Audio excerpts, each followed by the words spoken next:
William from LaPorte has a question about deck remodeling. He has one built over an old concrete patio, all right? But the height is the problem. William writes, most of the deck supports were placed on top of the old patio concrete. However, 4 of the roof supports for the roof that extends out over the deck extends past the patio, and they were placed on concrete poured into holes in the ground. And I plan on removing the wooden part of the deck due to the height difference. He says when you go out, it's just a funky difference between the two.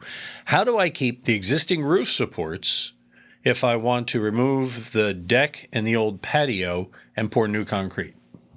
Just do it. I think it's a great idea. Think about it. Those posts are down in the dirt, right, sitting on a pad, which is really a benefit to this guy because he can take out all the old stuff and his roof is not affected. So I think you're really a winner in this case.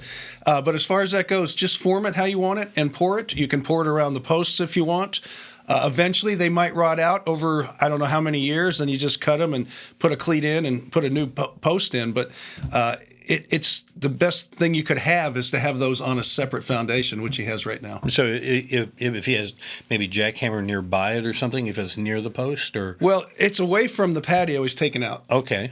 It's away from the deck he's taken out. Right. So you're going to have, just think of it, dirt with these posts in the ground sitting on footers. Right. And so you just form your new patio the way you want it. Around it, okay. Around it or in front of it, however you want to do it. I wonder if what he's thinking is he's got to replace those. No, not unless they're rotted.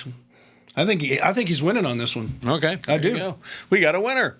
You want to be a winner? It's easy. Just visit HomeShowRadio.com and click on that Ask Tom button. Fill it out, send it in, and we'll answer. It could be in one of these videos, and we'll get the answer back to you.